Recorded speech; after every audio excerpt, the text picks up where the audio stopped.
Imagine a universe where every gaze you cast not only reveals what's outside, but sculpts what's inside. Where the simple act of observing is not passive, it is creative. And what if everything you perceive were, in fact, a moving reflection of your own vibration? Perhaps no one has ever told you this clearly, but the way you see the world is silently shaping who you become. And we're not talking about poetic metaphors. We're talking about a real, measurable force that unites science, energy, and consciousness in a dance that begins at the exact point where your attention rests. Today, this video is not just an explanation. It's a call, a turning point, a rare chance to see beyond the veil of appearance and realize that every thought, every feeling, every intention are codes that rewrite, in real time, your experience. What you see, feel, and name, you feed. And what you feed, you become. In the next few minutes, you won't receive yet another technique to change your life, like changing clothes. You'll dive into an inner revolution that begins in the eyes, crosses through the heart, and touches the invisible field that structures everything you call reality. The purpose here is not just to understand. It is to collapse, within you, the old version that only reacted, and make room for the being that chooses with presence, with subtlety, with vibrational awareness. It's not about believing, it's about remembering, because deep down, a part of you already knows. You're not just looking at reality, you are becoming what you observe. And when that recognition happens, nothing is ordinary anymore. Not even silence, not even the now, not even you. Ready to see with your soul what your eyes never captured? Then breathe and come. Modern physics, especially when we delve into the principles of quantum mechanics, began to reveal something that for millennia had been intuited by spiritual traditions from east to west. The observer participates in the creation of what is observed. This is not a metaphor, it is an experimental finding. In the famous double-slit experiment, particles that should behave like solid matter displayed wave-like behaviors until someone began to observe. From that moment on, they collapsed into particles, assuming a defined form. In other words, reality, which was pure possibility before, began to behave according to the presence of an observing consciousness. Werner Heisenberg, one of the fathers of quantum mechanics, already stated that the very act of observing alters what is observed. This breaks a deeply rooted idea that we are merely spectators of reality when in fact we are co-creators. The reality you think exists, solid, defined, linear, may be nothing more than a condensation of infinite possibilities chosen by frequencies your mind sustains in the now. That which you look at with intention, emotion, and repetition gains form, gains energy, gains life. Behind all of this, there is an invisible intelligence, a matrix of consciousness that responds not to what you say you want, but to what you are truly sustaining vibrationally. When your gaze is loaded with fear, doubt, or judgment, the reality that collapses before you tends to mirror exactly those inner states. Not because the universe is punitive, but because it is responsive. It doesn't interpret, it reflects. This is where we begin to see that the observer is not just a role, it is a creative function. You are, all the time, collapsing realities. But are you doing it consciously? Is the life you live the result of a clear choice, or the echo of old patterns that continue on silent replay? Physics can explain this field of possibilities, but it is your presence that determines what, among all those options, manifests in your timeline. And this is not a belief. It is a convergence between quantum physics, ancient wisdoms, and what you have likely felt intuitively. When you change, everything around you changes. The Andean shamans say that everything you see outside is a shared dream, and only when you awaken from your own inner narrative can you dream with more clarity. Ancient Vedic texts say the world is Maya, mutable illusion shaped by the mind. Egyptian Hermeticism said, all is mind, the universe is mental. And now, through the language of science, we are hearing echoes of that same truth. The conscious observer is the one who recognizes that there is no real separation between what is felt and what is lived. They are the one who begins to use their gaze as a tool of creation, not just judgment. When you look at something, a situation, a person, a possibility, with full attention and presence, something activates in this invisible field. A subtle choice is made, and the universe, in its silent intelligence, begins to respond. This awareness changes everything, because it shifts the focus from outside to inside. You stop trying to control the external scene and begin to align your frequency. You begin to purify the filters through which you view the world. You begin to cultivate inner states that, by themselves, are already manifestations. Peace, clarity, gratitude, trust. Not as goals, but as seated vibrations. And when that happens, reality stops being a burden and becomes a mirror. You look and recognize. You feel and confirm. You observe and become. This is no longer a distant theory or an elaborate philosophy. It is the rediscovery of a power that has always been yours, but was veiled by haste, distraction, and the habit of waiting for something to change without changing how you are present. Everything begins, and begins again, with the way you look. Not just at what you see, but how you see it. Because the world that presents itself to you is in fact the world you are choosing to collapse. And if that's true, and all signs suggest it is, then perhaps the most powerful question you can ask right now is, with what quality of presence am I creating my reality? If everything you observe collapses into reality, then the internal state with which you observe becomes the true protagonist of your life. Here, we're no longer just talking about the universe out there, but about the universe that vibrates within you all the time. Attention is not just focus. It's a living energetic current that carries with it intentions, emotions, memories, and unconscious patterns. The way you direct this attention determines the kind of world that opens up before your eyes. Imagine your consciousness is like a lens. If that lens is fogged up with anxiety, fear, or the desire for control, everything you observe through it will appear distorted. You begin to interpret events based on unresolved inner states, which leads to the repetition of the same cycles. And this repetition doesn't happen because life is against you, but because your energy is running the same program, even if in different scenarios. It's as if the external reality is just illustrating what your internal field has already decided to sustain. Neuroscience, even without spiritual language, confirms this process. Every time you focus on something, a thought, a memory, or an emotion, you activate specific circuits in the brain. And the more these circuits are activated, the stronger they become. It's the principle of neuroplasticity. The brain shapes itself according to patterns of attention. This means that every time you concentrate on fear, scarcity, or self-criticism, you are strengthening those neural pathways, and consequently, conditioning your body and mind to continue vibrating at that frequency. But the opposite is also true. When you choose, with presence, to focus on higher states, such as gratitude, compassion, or inner silence, you are activating other roots. You are telling your nervous system, "This is the path I want to live." And over time, those new pathways strengthen. You literally rewrite your brain, your chemistry, your identity. And this isn't done with force, but with sustained intention. Attention is the brush with which you paint your experience. And the field where that experience manifests is highly sensitive to your dominant vibration. The problem is that most people still direct their attention as a reaction, not as a choice. They wake up already connected to the anxiety of the world, the bombardment of stimuli, notifications, comparisons. The mind enters survival mode, trying to control, anticipate, resist. In this state, attention fragments.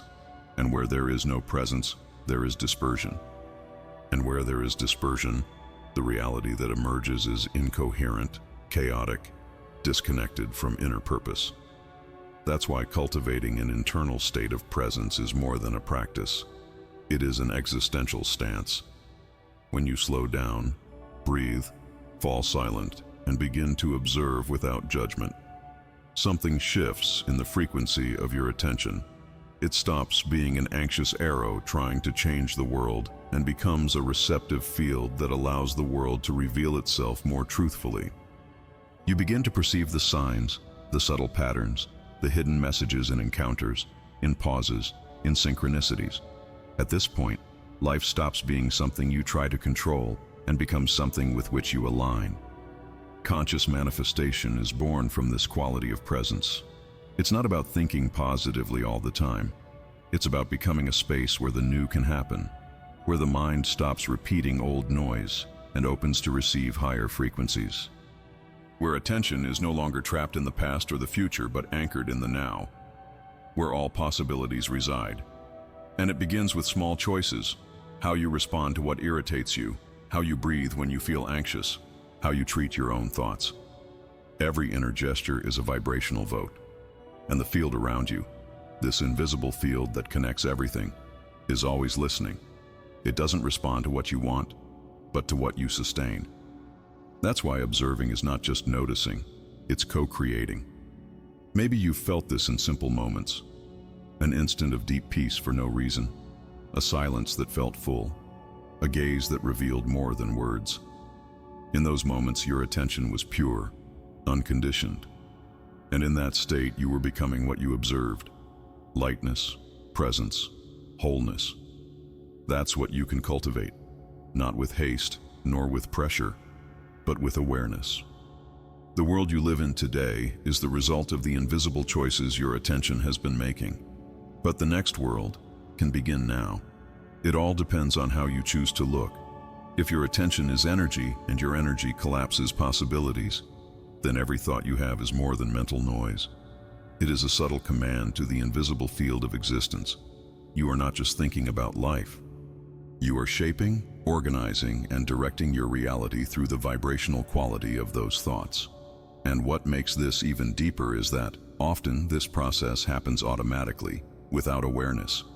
You think you're just reacting to events, when in fact you're feeding the invisible threads that connect your frequency to what appears on the outside. Conscious manifestation does not arise from a rushed desire or from visualization disconnected from feeling. It happens when there is coherence between what you think, feel, sustain, and offer to the field. When everything vibrates in the same direction, reality responds with more clarity. But when there is noise, thoughts wanting one thing, emotions feeling another, and actions contradicting it all, the universe returns that misalignment in the form of delay, frustration, and repeated cycles. Many people live in this confused state, trying to manifest a new reality from the same old frequency. It's like trying to change the reflection in the mirror without changing the expression on your face. The quantum field, this web of possibilities sensitive to consciousness, does not understand verbal language. It understands vibration, and your vibration is defined by what you deeply believe, even if you're unaware of it. Your unconscious beliefs, your emotional wounds, your internal repetitions, all of that emits constant signals, and those signals are received as instructions. When you feel gratitude before the fact occurs, for example, you're teaching your body that it is already real. You're sending an energetic signature that that state is already part of who you are. This is not self-deception, it's realignment. Anticipated gratitude is not pretending. It's magnetism. It's as if you're saying to the universe, I trust life's flow so much that I celebrate now what is yet to come. And the field, through resonance, begins to attract experiences compatible with that vibration. Visualization, in this context, is not just a mental technique. It's a way to tune your whole body to the desired experience. When you visualize with presence, with real emotion, your brain begins to fire signals as if that experience were already happening. Your body begins to produce hormones, sensations, internal responses aligned with this new reality. And this creates a magnetic field around you that informs the environment, consciously or not, that a new possibility is being chosen. But manifestation is not only about wanting, it's about releasing. Often, it is the excess of desire that blocks the flow. Because to desire with attachment is to signal lack. It's to say to the universe, I don't have it. And the field responds, you're right. That's why there is deep wisdom in letting go. allowing life to respond in its own time, in ways you may not have imagined, but which vibrate in perfect sync with your essence. To manifest is more about becoming a clear channel than forcing the creation of something. And if you begin to experience this process as a state of being, and not as an external goal, you'll notice something subtle. Everything is already here. Abundance, healing, love, clarity are not destinations, but frequencies available now. And you access these frequencies not when you ask anxiously, but when you vibrate with presence. When you stop looking outside and begin to become the reality you want to live. Perhaps, at this exact moment, a part of you is already feeling this. An inner space opening. A full silence. A calling to remember that you are not trying to create something from nothing. You are simply allowing what is already possible to reveal itself. Because deep down, the universe does not respond to your will. It responds to your vibration. And your vibration is born from your presence, from your surrender, from your decision to be, here and now, the reflection of what you wish to manifest. So, if this message resonated with you, like this video now as a gesture of presence, and in the comments write, "I am the vibration of the reality I choose to live." In this way, you're not just interacting with words, but anchoring that conscious choice into the field. And reminding yourself, and others who arrive here, that true power lies in becoming, not just in wanting. Perhaps the idea that observation shapes reality seems new to modern science, but it is as ancient as human consciousness itself. From the first shamanic rituals to the philosophical treatises of great civilizations, this silent truth has always been present, though veiled in different languages. Ancient peoples didn't need atoms or lab experiments to know that the world responded to the presence of the one who observes it. They felt it, and that feeling guided their choices, their rites, their states of consciousness. In Andean shamanism, for example, reality is seen as a collective dream, and each human being is considered an active dreamer. What you dream, not just at night but in the waking state, materializes. For the sages of this path, attention is a beam of light that activates dimensions. They didn't study the quantum field the way we do today, but they lived immersed in it, interacting with subtle energies as if they were extensions of their own bodies. There was no separation between what is seen and what is felt, between spirit and matter, between intention and manifestation. Buddhism, especially in Tibetan traditions, holds at its core the teaching of impermanence and the mind as the creator of experience. According to these teachings, reality is not something fixed or objective, but the conditioned reflection of the mind that perceives. When the quality of the mind changes, through meditation, compassion, presence, the way the world presents itself also changes. The world changes because the observer changes. This is a key that, even after centuries, remains as relevant as it is essential. Egyptian Hermeticism, in turn, affirms directly, the universe is mental. This is not a poetic metaphor, but a literal description of the nature of existence. If the universe is mental, then everything that happens within it is subject to consciousness. Thinking is influencing. Feeling is emitting frequency. Choosing is collapsing paths. The Hermetic laws speak of the correspondence between planes. What is above is like what is below, suggesting that what happens in the invisible field of thought is projected into the dense field of matter. More recently, thinkers like David Bohm brought this view back to science, proposing that the universe is not a fragmented machine, but an indivisible whole in constant motion. Bohm spoke of an implicate order, a deeper level of reality where everything is connected before it manifests in visible form. According to him, what we see is just the explicit part of a much larger flow, which responds to consciousness as if it were a living organism. This model does not separate the physical from the subtle, nor the observer from the observed. Everything is in resonance. Rupert Sheldrake, on the other hand, proposes the existence of morphic fields, invisible structures that organize information and form in the universe. These fields would be like collective memory patterns that shape the repetition of behaviors, both individual and collective. And it is precisely through conscious attention, that one can interrupt these automatic patterns and establish new forms of manifestation. Presence, in this context, becomes a tool for reprogramming reality itself. When we bring together these voices, shamanic, Buddhist, Hermetic, scientific, we realize they all point to the same place, the meeting point between what you feel and what you live. Reality is not out there, waiting for you to act on it. It is emerging from within you, all the time. The visible world is just the surface. What truly builds your experience are the invisible layers: beliefs, emotions, inner images, intentions. The invisible organizes the visible. And if so many traditions and theories converge at this point, maybe it's time to stop doubting just because it's not logical, and start feeling because it's true. This wisdom does not ask you to understand everything rationally, but to accept the invitation to live more consciously. Observing is not just seeing with physical eyes, it's perceiving with the soul, with the heart, with full presence.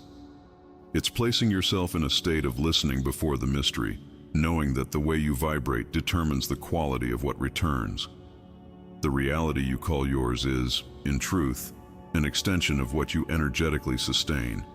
When you begin to honor that responsibility with love, and not with guilt, everything starts to reorganize. Not because you're forcing it, but because you're aligning. Not because you've understood everything, but because you've begun to remember.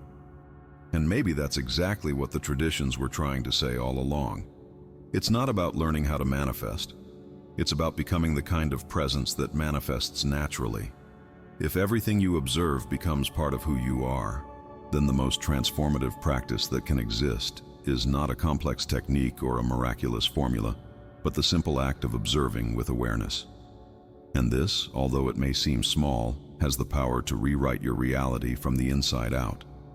Because it's not what happens that determines your experience. It's the way you place yourself before what happens. Breathing with intention is the first portal.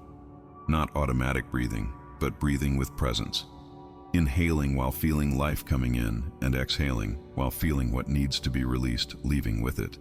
The breath is the direct link between what you think and what you feel. It is the point where the body communicates with the subtle field. When you breathe consciously, something within you begins to reorganize. Brainwaves slow down. The heart finds a new rhythm. The mind ceases to be compulsive noise and becomes a clearer mirror. From this internal place, it is possible to practice what is called neutral observation. Observing without labeling, without resisting, without wishing it were different. Simply seeing, feeling what is alive there, without the need to name or seek explanations. When you observe in this way, you create space, and that space is the raw material of transformation, because what you don't resist dissolves. What you allow yourself to feel reorganizes itself. Consciousness doesn't need effort to heal, it needs space. A powerful practice on this path is meditation without goals, sitting in silence for a few minutes each day, simply to be, without trying to reach an elevated state, without expecting answers, just witnessing. Thoughts come and go. Sensations appear and fade, and in this flow you begin to realize that you are not the content of the mind, but the presence that observes. This simple shift changes the structure of your identity, because as long as you identify with thoughts, you'll live trapped in your patterns. But when you realize there's something greater, the silent observer, then there is freedom. Another subtle but profound tool is the practice of gratitude journaling. Not as a mandatory exercise, but as a field of vibrational recognition. Writing down 3 things each day for which you are grateful. It doesn't matter if they are small. What matters is feeling them. Because gratitude is not just an emotion, it is a frequency of alignment. When you connect with it authentically, your energy field opens. And in that state, what once seemed blocked begins to move. The same goes for the practice of visualization. But not the kind based on disconnected mental projections. A visualization anchored in the body. Closing your eyes, breathing deeply, and bringing to your inner screen images of a desired reality. But more than seeing, feeling. Feeling as if you were already living it. Noticing how your body reacts, how your breathing changes, how your heart responds. This inner rehearsal is not make-believe, it's vibrational rehearsal. A rehearsal that instructs the quantum field on what you are choosing to become. These practices don't require hours of your day. What they require is quality, presence. 3 minutes of true silence are worth more than an hour of spiritual distraction. And even on days when everything feels rushed, the pause is possible. Because it doesn't depend on the external environment, but on your internal decision to return to center, to return to being the point of origin of your experience, to remember that the world doesn't happen to you, it responds to you. Over time, you will realize that these practices are not something you do. They become a way of being, a vibrational posture toward life. You become more aware of what you feel, of what you feed, of what you think. You begin to choose where you place your attention. And gradually, the chaos out there loses its power to unbalance you. Because you have created roots within. You have created presence. And it is that presence that transforms, that opens doors without effort, that dissolves patterns without struggle, that creates a reality more aligned with your essence. Not because you manipulated the universe, but because you stopped resisting it. And then it began to respond in a clearer, more fluid, more loving way. None of this is about doing more. It's about feeling more, being more, aligning more. Because the more you become the field you wish to manifest, the less you need to chase what's still missing. Reality comes, not as a reward, but as an inevitable reflection of your most intimate vibration. There is a point on the journey where the mind begins to relax and, silently, an unexpected truth emerges. You no longer need to force reality to change, because it is your change of state that changes everything around you. It seems paradoxical, but it is liberating. The constant effort to make things happen dissolves when you realize that what transforms the world is not control, it's resonance. What vibrates authentically within you begins to be recognized by the field as a clear instruction. And then, what once seemed impossible begins to flow. Not because you've learned to dominate reality, but because you've finally allowed yourself to be who you've always been. This is where many stumble.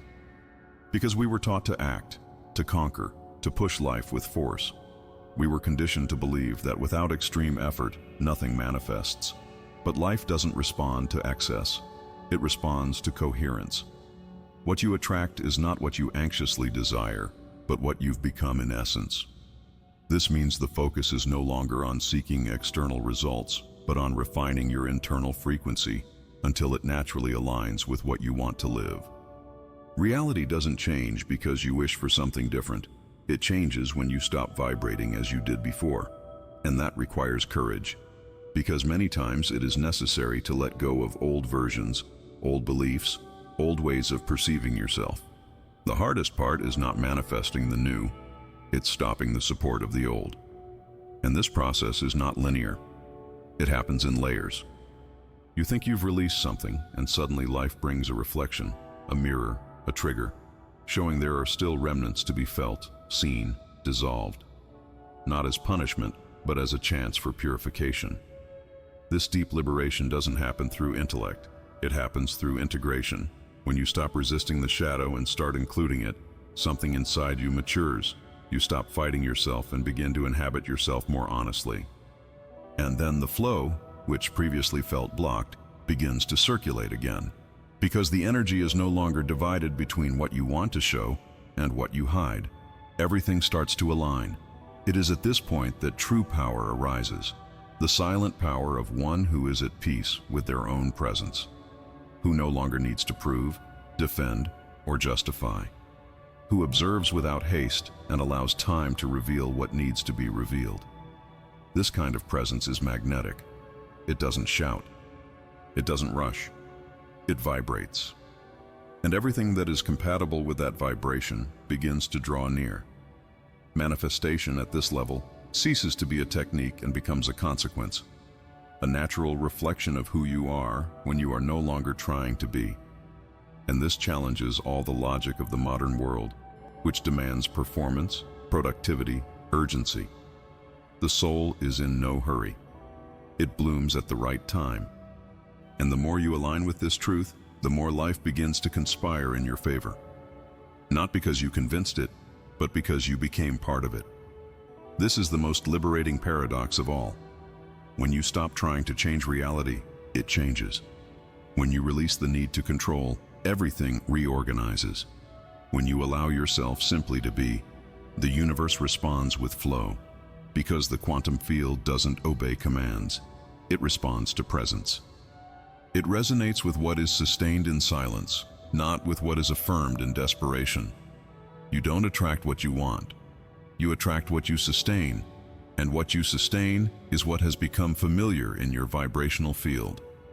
If scarcity is more familiar than abundance, that's what the universe understands as your place. If fear is more constant than trust, it is what shapes your choices, even unconsciously. But all of this can be rewritten, because the field is not static. It responds to every new inner decision. When you begin to sustain peace even in the midst of chaos, something changes. When gratitude becomes a natural state and not an obligation, reality responds. When you genuinely become the reflection of the world you wish to live in, that world has no choice but to appear. It's simple, but not easy, because it requires presence. It requires consistency. It requires listening. But above all, it requires trust. Trust that you are already enough. That there is nothing to reach, only something to remember. And in that remembering, everything is revealed. Because what once seemed distant was only waiting for one thing: for you to become compatible.